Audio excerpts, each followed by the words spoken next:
తిరుమలలో శారదాపీఠం అక్రమ నిర్మాణం చేపడుతుందని శ్రీనివాసానంద సరస్వతి ఆరోపించారు. తిరుమలలోని విశాఖ శారదాపీఠాన్ని తక్షణమే సీజ్ చేయాలని, శ్రీవారి ఆలయానికి మించి ఎక్కువ ఎత్తులో అక్రమ కట్టడాలు ఉన్నాయని శ్రీ ఆనందాశ్రమ పీఠాధిపతులు శ్రీ శ్రీ శ్రీ శ్రీనివాసానంద సరస్వతి స్వామీజీ ధ్వజమెత్తారు. టీటీడీ నియమ నిబంధనలను శారదాపీఠం వారు పూర్తిగా ఉల్లంఘించారన్నారు.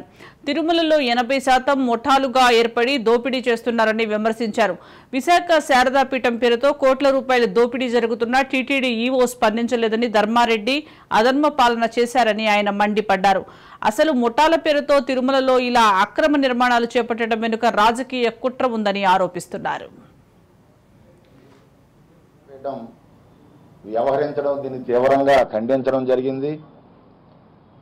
నిన్న మనం ఆ పక్క నుంచి వెళ్తున్నటువంటి వాగుని కూడా సుమారు 80 అడుగులు విస్తీర్ణంలో ఉండేటువంటి వాగుని కప్పేసి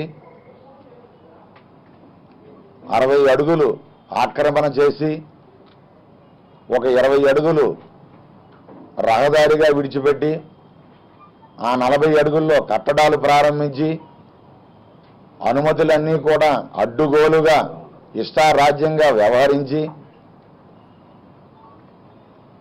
అలాగే ఆ ఏదైతే భవనం ఉన్నదో ఆ కింద భీము కూడా బరువుకి మోయలేక విపరీతమైనటువంటి బరువు తీవ్ర ఆ కట్టడాలు ఎక్కువగా పెంచడం వలన అంతస్తులు భీము కూడా వంగిపోయి పొరపాటున రేపు ఏదైనా వరద వస్తే,